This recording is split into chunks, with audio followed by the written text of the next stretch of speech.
Selamat datang di channel Teman Tidur. Di channel ini, seperti biasa saya akan membawakan sebuah cerita misteri yang tentunya semoga saja dapat menemani aktivitas kalian semua. Yuk, daripada kita lama-lama, langsung saja kita masuk ke dalam ceritanya. Langit sore di Jakarta tampak muram. Awan hitam menggantung rendah, seolah-olah menanti sesuatu yang buruk akan terjadi. Angin bertiup perlahan, membawa hawa dingin yang menusuk tulang. Sumarno, seorang pria paruh baya dengan tubuh kurus dan wajah tirus yang dipenuhi garis-garis usia, berdiri di gerbang pemakaman tua yang sudah bertahun-tahun ia jaga. Matanya menatap ke arah mobil jenazah yang baru saja tiba di depan gerbang. Seorang penggali kubur yang lebih muda, bernama Warto, berjalan tergesa-gesa ke arah Sumarno. "Pak Marno, jenazahnya sudah datang," katanya dengan suara lirih. Matanya menyorotkan kecemasan. Sumarno mengangguk pelan. Ia sudah terbiasa dengan pemakaman. Tetapi entah kenapa kali ini ada sesuatu yang membuat bulu kuduknya berdiri. Ia mengamati beberapa orang yang turun dari mobil jenazah. Mereka mengenakan pakaian serba hitam dan wajah mereka tampak muram. Seorang wanita tua menangis terseduh-seduh di bahu seorang pria yang terlihat lebih muda, mungkin anaknya. Tidak ada banyak pelayat, hanya sekitar 5 atau 6 orang saja. Peti jenazah diturunkan dengan hati-hati, dan Sumarno melangkah mendekat. Saat ia mencoba membantu mengangkat peti, ia merasakan sesuatu yang ganjil. Peti itu terasa lebih dingin dari biasanya, seolah ada hawa aneh yang menyelimuti kayunya. Sumarno menarik napas dalam-dalam dan mengusir pikirannya yang aneh. Ini hanya perasaan, pikirnya.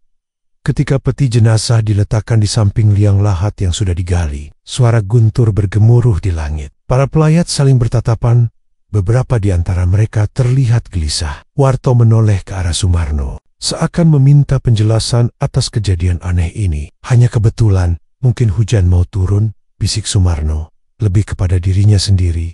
Namun, yang terjadi selanjutnya membuat semua orang di pemakaman merasa semakin tidak nyaman. Saat kain kafan yang menutupi wajah jenazah Sriatun dibuka untuk terakhir kalinya sebelum dikuburkan, beberapa orang yang melihat wajahnya terkejut. Wajahnya pucat dengan mata tertutup rapat, tetapi ada sesuatu yang aneh. Garis-garis di sekitar bibirnya seperti tersenyum tipis, bukan senyum ketenangan, tetapi senyum yang terasa mengerikan. "Ya Allah," wajahnya seperti tersenyum, bisik seorang wanita yang berdiri di dekat makam. Sumarno menelan ludah. Ia pernah melihat banyak jenazah sebelumnya, tetapi ekspresi yang dimiliki Sriatun berbeda, seolah-olah ia menyimpan rahasia yang ingin diceritakan, atau mungkin sebuah dendam yang belum tersampaikan.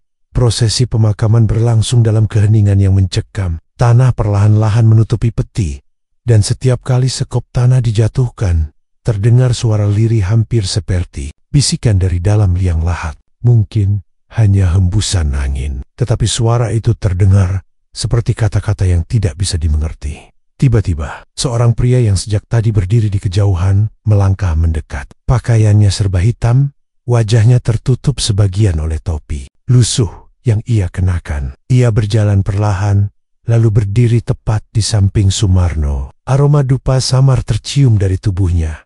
Sumarno melirik ke arahnya, merasa ada sesuatu yang ganjil dari pria itu. Tanpa melihat ke arah Sumarno, pria itu berbisik, "Pelan, jangan coba-coba mengusik arwahnya." Sumarno merasakan bulu kuduknya meremang. Ia ingin bertanya siapa pria itu, tetapi sebelum sempat membuka mulut, pria tersebut sudah berbalik dan berjalan menjauh. Sumarno menatap kepergiannya, tetapi anehnya, saat ia melihat ke arah lain sejenak dan kembali mencari pria itu, sosoknya sudah menghilang, seakan ditelan bumi. Hujan mulai turun perlahan. Para pelayat segera meninggalkan pemakaman dengan langkah cepat, meninggalkan Sumarno dan Warto yang masih berdiri di samping makam yang baru saja ditutup. "Pak Marno, tadi Bapak dengar kan?" tanya Warto dengan suara gemetar. "Orang yang tadi itu, dia ngomong sesuatu yang aneh." Sumarno mengangguk pelan. "Aku dengar toh, tapi sudahlah, jangan dipikirkan. Kita punya tugas di sini." Meski mencoba mengabaikannya, suara pria misterius tadi masih terngiang di kepala Sumarno. "Jangan coba-coba mengusik arwahnya." Apa maksudnya? Apa benar ada sesuatu yang tidak beres dengan kematian Sriatun? Malam itu, saat hujan semakin deras dan kilat menyambar langit Jakarta, Sumarno duduk di teras rumah kecilnya yang berada di dalam kompleks pemakaman. Matanya menatap ke arah makam Sriatun yang masih terlihat baru. Hatinya masih diliputi kegelisahan. Angin malam berhembus kencang, membawa suara-suara samar dari arah pemakaman. Suara itu terdengar seperti bisikan. Bisikan yang datang dari dalam tanah. Dan malam itu, untuk pertama kalinya dalam bertahun-tahun, menjaga pemakaman, Sumarno merasakan ketakutan yang belum pernah ia rasakan sebelumnya. Malam itu, angin berhembus semakin kencang, membuat pepohonan di pemakaman bergoyang seolah menari dalam kegelapan. Sumarno duduk termenung di teras rumahnya. Matanya masih tertuju pada makam Sriatun. Ada sesuatu yang mengusik pikirannya, membuatnya tak bisa lepas dari perasaan was-was. Lalu, ia mendengarnya. Bisikan, pelan, nyaris tak terdengar, tetapi cukup jelas untuk membuat bulu kuduknya berdiri. Suara itu datang dari arah pemakaman, dari liang lahat yang baru saja ditutup siang tadi. Tolong. Terdiam, napasnya tertahan. Ia menoleh ke arah makam, tetapi tidak melihat apa-apa. Mungkin hanya suara angin, pikirnya. Namun, suara itu terdengar lagi. Tolong aku. Jantungnya berdegup kencang. Ia bangkit berdiri, mencoba mengusir rasa takut yang mulai merayap ke seluruh tubuhnya. Tapi, sebelum ia bisa melangkah, suara itu berubah menjadi isakan pelan, seolah seseorang sedang menangis tertahan. Sumarno mencoba meyakinkan dirinya bahwa ini hanyalah imajinasinya. Namun, tiba-tiba terdengar suara langkah kaki dari dalam rumah. Ia menoleh dan melihat anaknya, Rudy, berdiri di ambang pintu dengan wajah pucat. "Pak, saya juga dengar suara itu," bisik Rudy. Sumarno menelan ludah. Jika hanya dirinya yang mendengar, ia masih bisa berpikir bahwa ini hanya ilusi. Tapi jika Rudy juga mendengarnya, malam itu menjadi awal dari teror yang belum pernah mereka alami sebelumnya. Sumarno menghela napas panjang, mencoba menenangkan dirinya. Ia melirik jam dinding di ruang tamu, menunjukkan pukul 1 dini hari. Pikiran untuk keluar dan memastikan keadaan makam Sriatun terus mengganggu benaknya. Tetapi akal sehatnya melarangnya untuk melangkahkan kaki ke pemakaman di tengah malam. Sudahlah, mungkin cuma angin atau hewan liar, gumam Sumarno, lebih kepada dirinya sendiri. Namun, Rudy tidak tampak yakin. Anak laki-lakinya yang baru berusia 17 tahun itu masih berdiri di dekat pintu dengan wajah penuh ketakutan. "Pak, tadi saya dengar jelas banget." Suaranya kayak suara perempuan menangis. Matanya berkaca-kaca, tubuhnya sedikit gemetar.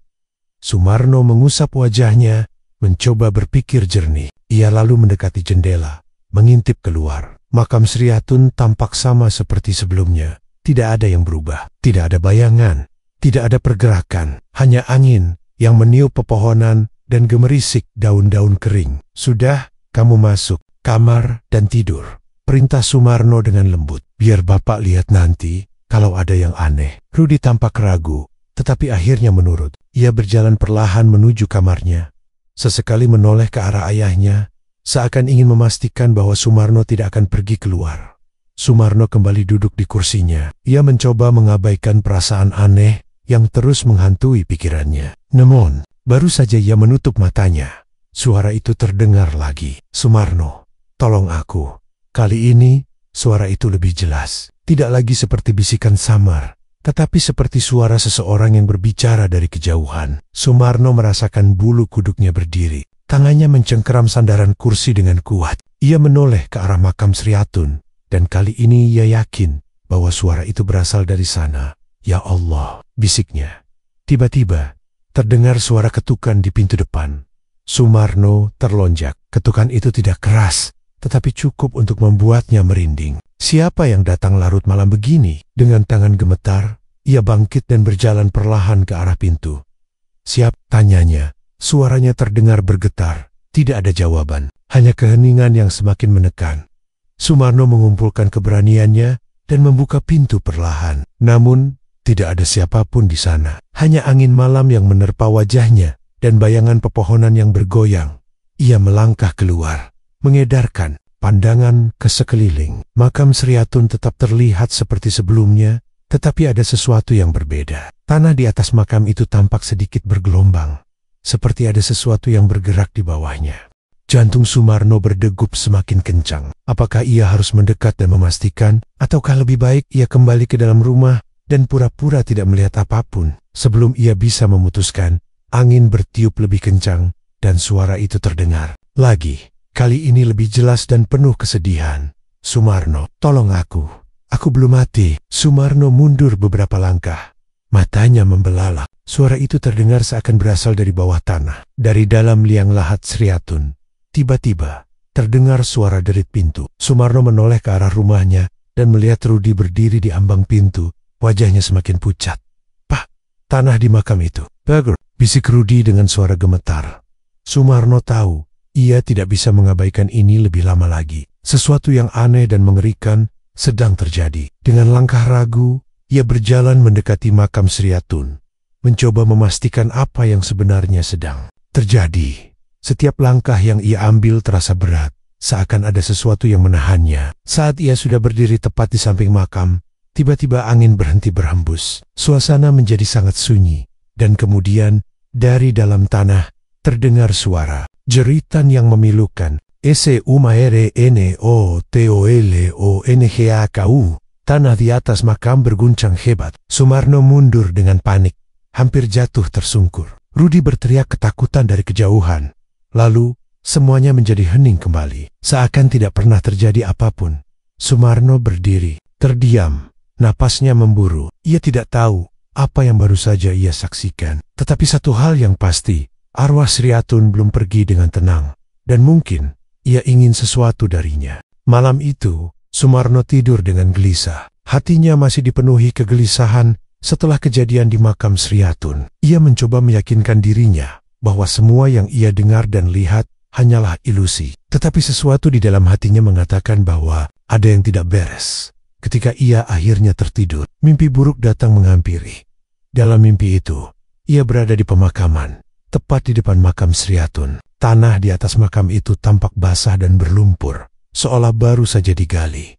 Kemudian terdengar suara isakan pelan. "Pak Sumarno, tolong aku belum mati." Sumarno menelan ludah. Ia ingin bergerak, ingin berlari dari sana, tetapi tubuhnya terasa kaku. Tiba-tiba, dari dalam tanah, sebuah tangan pucat muncul. Jari-jarinya yang panjang mencengkeram tanah dengan erat. Lalu perlahan, wajah Sriatun muncul. Wajahnya penuh luka, matanya berlinang air mata darah. "Pak Sumarno, tolong, aku ingin keadilan. Aku ingin." Jeritan keras menggema di udara, membuat Sumarno terbangun dengan napas memburu. Keringat dingin membasahi tubuhnya. Ia memegang dadanya yang berdebar kencang, mencoba menenangkan diri. Namun, rasa takut itu masih melekat kuat di dalam hatinya. Sementara itu, luar rumah, Rudi masih belum bisa tidur. Ia duduk di depan jendela kamarnya, menatap pekarangan rumah mereka yang bersebelahan dengan makam. Sejak kejadian malam sebelumnya, ia merasa ada sesuatu yang tidak beres dengan makam Sriatun. Saat ia hendak kembali ke tempat tidur, matanya menangkap sesuatu di kejauhan. Di dekat makam, berdiri sesosok bayangan. Bayangan seorang wanita. Jantung Rudi nyaris berhenti berdetak. Sosok itu berdiri dengan gaun putih yang kotor dan lusuh. Rambut panjangnya menutupi sebagian wajahnya. Namun, ketika sosok itu mengangkat wajahnya, Rudi bisa melihat luka-luka yang mengerikan di pipinya.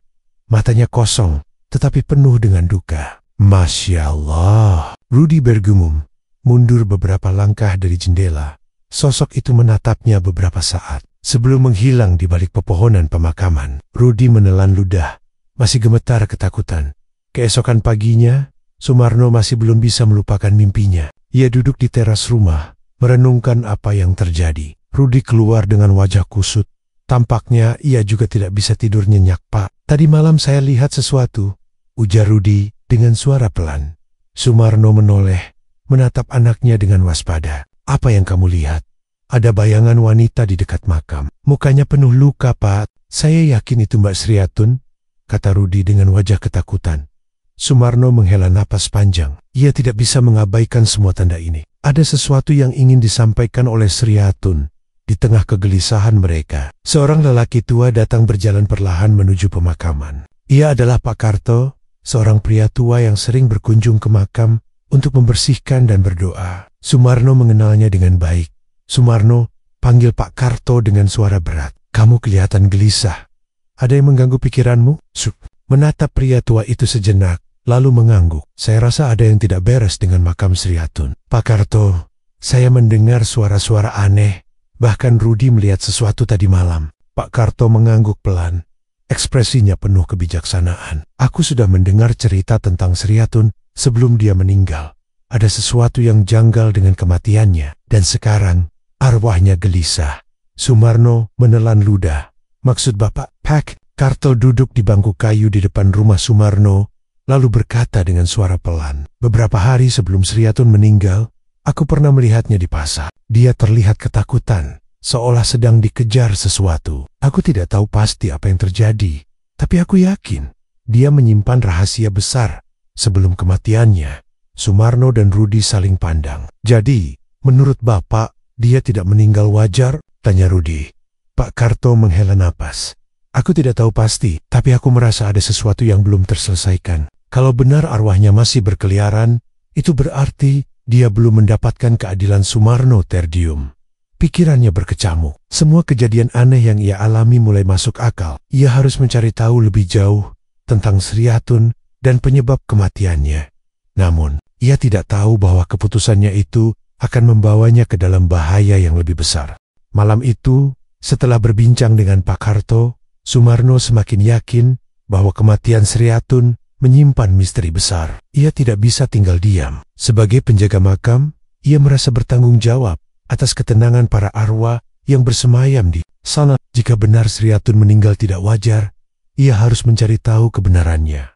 Keesokan paginya, Sumarno pergi ke kampung tempat Sri Hatun tinggal sebelum meninggal. Kampung itu tidak jauh dari makam, sekitar 15 menit berjalan kaki. Setibanya di sana, ia bertanya kepada beberapa warga sekitar tentang Sri Hatun. Kasihan dia, meninggalnya tragis, kata seorang ibu parubaya yang mengenalkan dirinya sebagai Bu Yati. Dia dulu kerja di rumah keluarga Pak Handoko. Katanya majikannya baik, tapi siapa tahu yang sebenarnya terjadi. Sumarno mengernyit. Maksudnya Bu Yati mendekat dan berbicara lebih pelan. Sebelum meninggal, dia pernah cerita ke saya kalau dia takut ada yang mengancamnya, katanya. Tapi dia nggak pernah bilang siapa. Beberapa hari kemudian, dia ditemukan sudah meninggal. Katanya jatuh dari tangga, tapi saya nggak percaya. Sumarno mengangguk pelan. Pikirannya semakin dipenuhi tanda tanya. Ia mengucapkan terima kasih kepada Bu Yati, lalu melanjutkan pencariannya. Kali ini, ia mendatangi rumah keluarga Pak Handoko. Rumah besar itu berdiri megah di salah satu sudut. Kampung dikelilingi pagar tinggi dan gerbang besi kokoh. Sumarno mencoba mengintip dari sela-sela pagar, tetapi suasana tampak sepi. Ia memutuskan untuk kembali nanti dan mencari informasi lebih lanjut. Sementara itu, di rumah, Rudi tidak tinggal diam. Ia teringat salah satu koran lama yang pernah ia temukan di gudang. Dengan penasaran, ia membongkar tumpukan koran bekas dan menemukan apa yang ia cari. Di salah satu halaman koran tahun lalu, ada berita tentang seorang wanita muda yang ditemukan meninggal di rumah majikannya. Berita itu tidak menyebutkan nama Sri Hatun secara langsung, tetapi Rudi merasa ada banyak kesamaan. Dalam artikel itu, disebutkan bahwa kematiannya dianggap sebagai kecelakaan, tetapi banyak kejanggalan dalam kasus tersebut. Ini pasti Mbak Sri Hatun, gumam Rudi. Ia segera menunjukkan koran itu kepada ayahnya saat Sumarno pulang. Begitu membaca berita itu, Sumarno semakin yakin bahwa Sri Hatun tidak mati karena kecelakaan biasa. Kita harus cari tahu lebih jauh, ujar Sumarno dengan serius. Aku akan kembali ke rumah Pak Handoko dan mencoba bicara dengan orang di sana. Mungkin ada yang tahu sesuatu. Rudi mengangguk setuju, tetapi di dalam hatinya, ia merasa semakin cemas. Mereka tidak tahu bahwa semakin dalam mereka menggali misteri ini, semakin besar bahaya yang mengintai mereka. Malam itu, rumah Sumarno terasa lebih dingin dari biasanya. Angin berhembus pelan, tetapi udara terasa berat, seolah ada sesuatu yang tak kasat mata mengawasi mereka. Sumarno duduk di ruang tamu bersama Rudi, membahas berita tentang kematian Sri Hatun yang mereka temukan di koran lama. Namun, percakapan mereka terhenti ketika tiba-tiba terdengar suara keras dari dapur. Brak! Rudi tersentak, matanya membelalak ke arah sumber suara. Sumarno segera bangkit, berjalan pelan menuju dapur. Ia menyalakan lampu, matanya langsung tertuju pada piring-piring yang berserakan di lantai. Rak tempat menyimpan peralatan makan terlihat bergoyang, seolah baru saja ada seseorang yang menyentuhnya. Angin, Pak. Rudi mencoba mencari alasan, meski suaranya bergetar. Sumarno menggeleng pelan. Ia tahu ini bukan sekadar angin. Ada sesuatu di rumah ini. Gangguan semakin menjadi. Di hari-hari berikutnya, benda-benda di rumah mereka sering berpindah sendiri. Kadang-kadang, Sumarno mendengar suara langkah kaki di ruang tamu saat tengah malam. Tetapi ketika ia keluar untuk memeriksa, tak ada siapapun di sana. Bu Lastri, istri Sumarno, mulai mengalami mimpi buruk setiap malam. Dalam tidurnya, ia melihat seorang wanita dengan wajah pucat dan mata kosong berdiri di tepi ranjangnya, menatapnya tanpa suara. Setiap kali ia mencoba berbicara atau bergerak, tubuhnya terasa lumpuh dan hanya bisa merasakan tatapan dingin yang menembus jiwanya. Keadaan semakin memburuk ketika Bu Lastri tiba-tiba jatuh sakit. Ia kehilangan nafsu makan, tubuhnya melemah, dan sering mengeluh pusing tanpa sebab yang jelas. Saya nggak tahu kenapa, Mar, ucapnya lemah pada Sumarno. Badan saya berat, sering mimpi aneh, seperti ada yang menindih. Sumarno merasakan bulu kuduknya berdiri. Ia tahu istrinya bukan orang yang mudah sakit. Kejadian ini terlalu kebetulan. Pak Karto datang berkunjung setelah mendengar kondisi Bu Lastri. Ia duduk di samping tempat tidur dan memperhatikan wajah pucat perempuan itu. Sumarno, aku rasa ini ada hubungannya dengan arwah Sriatun, katanya serius. Dia ingin sesuatu dari kamu. Sumarno menghela napas panjang. Ia tak bisa mengabaikan tanda-tanda ini lagi. Tapi saya nggak tahu apa yang dia mau, Pak Karto. Saya hanya penjaga makam. Saya nggak ada hubungannya dengan kematiannya. Pak Karto mengangguk pelan. Mungkin dia ingin kamu membantunya mendapatkan keadilan. Jika arwahnya tidak tenang, dia akan terus menghantui. Kamu harus mencari tahu kebenarannya sebelum terlambat. Sumarno menatap istrinya yang terbaring lemah. Ia tidak bisa tinggal diam. Jika ini memang berkaitan dengan Sriatun, maka ia harus melakukan sesuatu. Namun, ia tidak tahu bahwa keputusannya ini akan membawanya lebih dalam dalam bahaya yang mengintai di kegelapan. Hari itu, Rudi merasa gelisah. Semua kejadian aneh di rumahnya membuat ia yakin bahwa arwah Sriatun sedang meminta pertolongan. Ia teringat satu hal. Sriatun pasti memiliki teman atau kenalan yang bisa memberi informasi lebih banyak tentang kehidupannya sebelum meninggal. Dengan tekad bulat, ia memutuskan untuk mencari tahu. Rudi pergi ke pasar, tempat Sriatun dulu sering berbelanja. Di sana, ia bertanya kepada beberapa pedagang yang mungkin mengenal almarhumah. Setelah beberapa kali mendapat jawaban samar, akhirnya ia bertemu dengan seorang wanita parubaya bernama Burini. Sriatun, kasihan sekali dia, ucap Burini dengan tatapan iba. Dia anak baik, rajin bekerja, tapi hidupnya berakhir dengan tragis. Bu, saya ingin tahu lebih banyak. Apa benar dia bekerja di rumah seorang pejabat kaya? Tanya Rudi penuh harap. Burini mengangguk. Ya, dia bekerja di rumah Pak Suradi. Orangnya kaya, punya banyak koneksi. Tapi Sriatun pernah cerita kalau dia sering ketakutan di sana. Ketakutan? Maksudnya bagaimana? Rudi semakin penasaran. Burini menarik napas dalam, seolah ragu untuk bicara lebih lanjut. Beberapa minggu sebelum dia meninggal, dia pernah bilang bahwa anak majikannya sering mengganggunya. Anak itu, namanya Roni, laki-laki kurang ajar, suka mabuk-mabukan. Sriatun takut, tapi dia nggak bisa berbuat apa-apa. Darah Rudi mendidih mendengar cerita itu. Jadi, maksud ibu, Sriatun Burini mengangguk lagi, kali ini dengan wajah muram. Beberapa orang di kampung ini percaya bahwa Sriatun diperkosa dan dibunuh. Tapi kasusnya cepat ditutup. Polisi bilang dia jatuh dari tangga, kecelakaan. Tapi kita semua tahu, keluarga kaya bisa membeli keadilan. Mata Rudi membelalak. Jadi ini yang sebenarnya terjadi, Sriatun tidak mati karena kecelakaan, melainkan karena ulah anak majikannya sendiri, dan lebih buruknya lagi, keluarganya berhasil menyuap aparat untuk menutupi kebenaran. Rudi kembali ke rumah dengan wajah muram. Ayah menceritakan semua yang ia ketahui kepada ayahnya, Sumarno. Sang ayah terdiam. Pikirannya dipenuhi berbagai kemungkinan. Jadi arwah Sriatun ingin kita melakukan sesuatu, gumam Sumarno. Pak Karto yang kebetulan sedang berkunjung mengangguk pelan. Dia ingin keadilan, Mar. Kalau tidak, dia tidak akan tenang. Tapi, bagaimana kita bisa melawan orang seperti Pak Suradi? Dia punya uang, koneksi. Kita ini siapa? Sumarno merasa buntu. Pak Karto tersenyum tipis. Kita memang bukan siapa-siapa, Mar. Tapi kebenaran selalu menemukan jalannya. Mungkin ini alasan kenapa Sriatun memilihmu. Kamu yang harus menemukan cara. Sumarno, menatap Rudy dengan penuh pertimbangan. Mereka tahu bahwa langkah selanjutnya akan sangat berbahaya. Namun, jika mereka tidak bertindak, arwah Sriatun akan terus menghantui dan menuntut keadilan.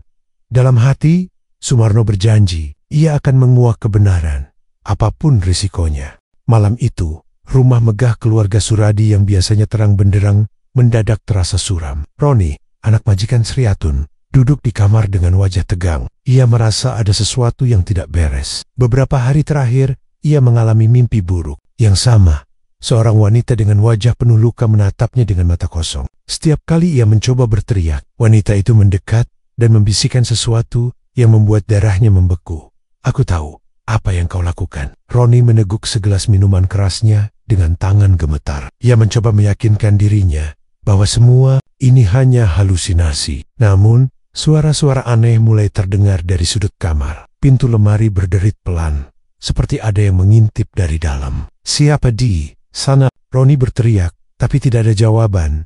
Tiba-tiba, lampu kamarnya berkedip-kedip. Bayangan samar muncul di cermin di seberang tempat tidurnya. Itu adalah sosok wanita berambut panjang dengan wajah yang rusak. Matanya menatap Roni penuh dendam. Roni baru sehat lari, tapi tubuhnya terasa kaku. Udara di sekitarnya menjadi begitu dingin, hingga napasnya beruap. Perlahan, bayangan itu semakin mendekat. Tangan kurusnya terulur, mencengkeram leher Roni. Pemuda itu ingin berteriak, tapi tidak eda. Suara yang keluar. Sejurus kemudian, seluruh ruangan dipenuhi suara jeritan panjang yang memilukan. Keesokan harinya, tubuh Roni ditemukan terbujur kaku di kamarnya. Wajahnya membiru, matanya melotot ketakutan, dan di lehernya terdapat bekas cekikan yang tak dapat dijelaskan oleh dokter forensik di Tempot Lane. Pak Suradi mulai kehilangan kewarasannya. Setelah kematian Roni, ia sering berbicara sendiri dan terlihat seperti orang yang ketakutan. Beberapa pembantu rumah tangganya mulai mengundurkan diri karena tidak tahan dengan suara-suara aneh yang terdengar di rumah tersebut setiap malam. Pak Suradi sering terbangun di tengah malam karena suara isakan perempuan di kamarnya. Saat ia membuka mata, ia selalu melihat bayangan samar berdiri di sudut ruangan, menatapnya tanpa berkata apa-apa. Terkadang, bayangan itu berjalan mendekat, berbisik di telinganya dengan suara dingin, "Keadilan akan datang." Tubuhnya semakin lemah, pikirannya kacau. Ia bahkan mulai melihat bayangan Sriatun di siang hari. Kadang, saat ia menatap cermin, bayangan Sriatun tersenyum padanya dengan tatapan penuh kebencian. Ia mencoba mengusir bayangan itu, tetapi suara tawa lirih terus terdengar di kepalanya. Suatu malam, asisten rumah tangganya menemukan Pak Suradi terduduk di lantai, gemetar, dengan tatapan kosong. Ia bergumam berulang kali, "Maafkan aku, maafkan aku." Sejak hari itu, kesehatan mentalnya semakin memburuk. Ia menolak makan, menolak tidur, dan hanya duduk termenung di kursi dengan tatapan kosong. Orang-orang mengatakan bahwa ia telah kehilangan kewarasannya karena dihantui oleh dosa masa lalu. Sementara itu, Sumarno dan Rudy mendengar kabar tentang kematian Roni dan kondisi Pak Suradi. Mereka hanya bisa saling pandang, menyadari bahwa arwah Sriatun telah mulai menuntut keadilan dengan caranya sendiri. Pak Karto yang datang berkunjung menatap Sumarno dengan tatapan penuh makna. Keadilan kadang datang dengan cara yang tidak kita duga, Mar. Tapi apakah ini sudah cukup untuk membuat arwah Sriatun tenang? Sumarno menghela napas panjang. Ia tahu bahwa ini belum berakhir. Masih ada kebenaran yang harus diungkap agar arwah Sriatun benar-benar bisa pergi dengan damai. Malam itu, Sumarno dan Rudy duduk di beranda rumah mereka dengan wajah lelah. Kejadian-kejadian yang mereka alami selama beberapa minggu terakhir telah menguras tenaga dan pikiran mereka. Meski Roni telah tewas secara misterius dan Pak Suradi mengalami gangguan jiwa, mereka tahu bahwa arwah Sriatun belum sepenuhnya tenang. "Pak, kita nggak bisa biarin ini terus begini," kata Rudy menatap ayahnya dengan serius. "Sriatun butuh doa, butuh kita bantu, biar dia bisa pergi dengan damai." Menikang, aku setuju, Nak. Kita butuh seseorang yang bisa membantu kita. Mereka akhirnya memutuskan untuk mengundang seorang ustaz yang dikenal memiliki ilmu agama mendalam dan sering membantu orang-orang yang mengalami gangguan gaib. Ustadz Rahmat, seorang pria berusia 50-an dengan sorot mata teduh dan suara tenang, datang ke rumah mereka keesokan harinya. Ustadz Rahmat memimpin doa bersama di rumah Sumarno. Malam itu, suasana terasa lebih tenang, meski hawa dingin masih menyelimuti rumah mereka. Ustadz membaca ayat-ayat suci, diikuti oleh Sumarno, Rudi, dan beberapa tetangga yang ikut serta. Saat doa berlangsung, lampu rumah tiba-tiba meredup, dan angin dingin bertiup dari jendela yang tertutup rapat. Rudi merasakan bulu kuduknya meremang. Sumarno menggenggam tasbihnya lebih erat, sementara Ustaz Rahmat tetap tenang, terus membaca doa dengan suara mantap. Tiba-tiba, terdengar suara isakan halus dari sudut ruangan. Semua orang saling berpandangan, tetapi tidak ada yang berbicara. Ustaz Rahmat menutup doa dengan kalimat terakhir yang menegaskan bahwa Sriatun harus pergi dengan damai dan segala dendamnya diserahkan kepada Tuhan.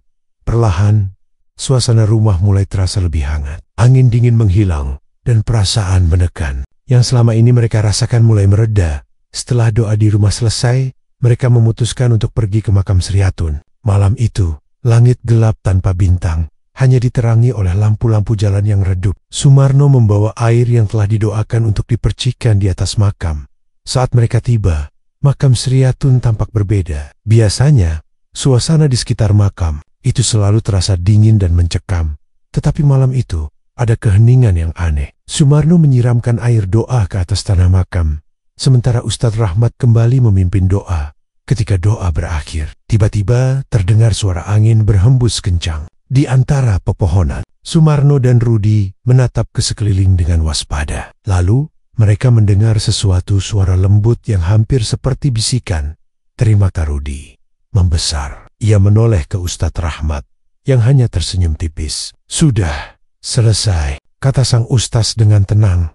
Sumarno merasa dadanya lebih ringan. Meskipun perasaan takut masih tersisa, ia merasa lega karena telah melakukan sesuatu yang benar. Namun, ia juga sadar bahwa dendam yang berasal dari ketidakadilan bukanlah sesuatu yang bisa benar-benar hilang begitu saja. Mungkin arwah Sriatun sudah tenang, tapi luka yang ia tinggalkan akan selalu menjadi pengingat bahwa dunia ini penuh dengan ketidakadilan yang perlu diperbaiki. Mereka meninggalkan makam Sriatun dengan langkah lebih ringan, berharap bahwa arwahnya telah menemukan kedamaian yang selama ini ia cari.